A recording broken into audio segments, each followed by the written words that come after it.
YouTube, welcome back to my channel. I'm on a roll today and yeah, this is a good thing. This is a very good thing. So apparently Meghan Markle and Prince Harry have admitted that they didn't marry before the royal wedding, despite the fact that they said that they did get married before the royal wedding. So revelations have come forward that whatever blessing they had 3 days prior to the wedding was not anything real. And you just really, with this couple, you just think to yourself, like, how slow are they? You go on national TV, drop a bunch of lies to Oprah, who is the godmother of basically, essentially allowing people to throw themselves under the bus in front of a camera. And then all of these revelations come out and it's completely wrong.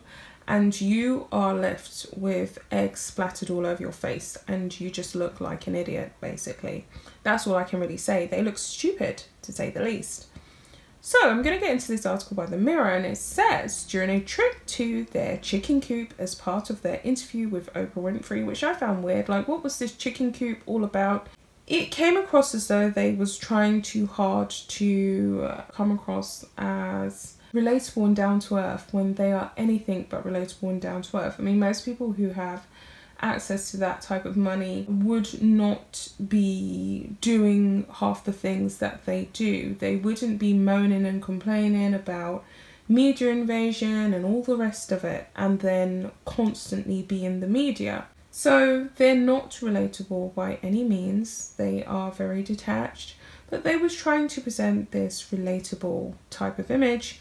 It's the same as when they announced this birthing of this second child. Harry sitting there mirroring the scene from Notting Hill with Hugh Grant and Julia Roberts barefooted in some kind of dusty grass underneath a tree. It's just all very contrived. That's my personal thoughts and feelings. So it continues on here. Meghan Markle and Prince Harry told their celebrity pal they actually got married 3 days before the royal wedding, a claim that has left many scratching their heads. Not just scratching their heads, has left a lot of people kind of infuriated, considering we paid for a senior royal wedding that ran to the sweet tune of 44 million or whatever it was. It was gastronomically expensive for the British taxpayer. Certainly exceeds the estate that Diana left over for Harry, who has turned out to be a waste of our resources. That's the nicest way I can say it. And then days later, it comes out that they actually lied and they hadn't been married 3 days before the wedding. It was nothing but a mere little kind of blessing. So I'm going to carry on here. Meghan and Prince Harry have clarified that they didn't officially marry 3 days before their royal wedding, despite claiming they did in their interview with Oprah. In a new statement, the couple confirmed they exchanged unofficial personal vows before their huge celebration in May 2018. Speaking during the interview, Meghan said, "You know, 3 days before our wedding, we got married. No one knows that. Just the two of us in our backyard with the Archbishop of Canterbury. We called the Archbishop and we just said, look, this spectacle is for the world, but we want our union between us." Oh, yeah, and that was the fateful day when Harry pretty much signed on the dotted line, well, virtually kind of signed on the dotted line to destroy his life and attempt to destroy the royal firm's life. And of course, Meghan wanted it that way because she wasn't going to have any family there, black or white. And it's not her first rodeo, is it really? Think about it. People claim that Meghan Markle has been married not once but twice before, which I believe she has been married more than once. So this would have been her third rodeo down the aisle. And it's been pretty much a disaster from beginning to finish. And it's not even finished yet. We're not even halfway through this musical that we are all watching.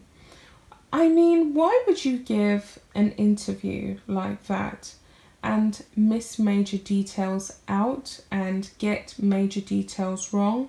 If this interview was meant to be your moment to clarify all of the speculation, all of the cross-questioning, all of the confusion of the media and the British public, and to correct our public perception of you, why would you continue to hash it all up and get it wrong? Why would you do that? Unless you had pretty much decided that you was going to intentionally get it wrong in order to get more attention. So it continues on here. So like the vows that we have framed in our room are just the two of us in our backyard with the Archbishop of Canterbury. However, the claim resulted in many questions from religious and legal experts, including the man who drew up their official wedding licence. Stephen Borton, the ex-chief clerk at the faculty office of the Archbishop of Canterbury, told The Sun, "I'm sorry, but Meghan is obviously confused and clearly misinformed. They did not marry 3 days earlier in front of the Archbishop of Canterbury. The special licence I helped draw up enabled them to marry at St George's Chapel in Windsor, and what happened there on the 19th of May 2018 and was seen by millions around the world was the official wedding, as recognised by the Church of England and the law." Mr Bolton was also reported to have said they could not have got married on the grounds of Nottingham Cottage, as it isn't an authorised venue and 3 people isn't enough witnesses for a valid ceremony. Copies of Meghan and Harry's wedding certificate also confirmed that they were legally wed at their public ceremony at St George's Chapel in Windsor. A spokesperson for the couple has since confirmed what actually happened, saying they privately exchanged personal vows a few days before their official legal wedding on May 19th. Meghan and Harry's royal wedding took place on May 19th, 2018 in front of the royal family and their celebrity pals. Oprah was among the guests, as well as George and Amal Clooney, James Corden and the Beckhams. Prince William acted as best man, but Meghan didn't have a maid of honour. Of course she wouldn't, because she doesn't have, it seems, any real friends or any adult bridesmaids, instead enlisting the help of a group of adorable flower girls and page boys, including Prince George and Princess Charlotte. Givenchy designer Claire Keller was behind Meghan's stunning dress, which she teamed with a tiara lent to her from the Queen. That dress, I have to say, the dress was pretty much boring. I think it was quite aging. I think it was dated and it didn't really convey anything to me. It was boring. She could have had a bit of lace, she could have done a bit more, but anyway, that's by the by. A lot of money was wasted on this wedding, and a lot of money has been wasted from the British taxpayers' purse on Meghan and Harry, full stop. So that's pretty much where I'm going to leave it. So it continues on here. After Thomas dropped out of the wedding party for medical reasons, Meghan decided to walk down the first part of the aisle on her own. Prince Charles then stepped in to accompany her for the final stretch, which was probably one of the biggest mistakes of his life also.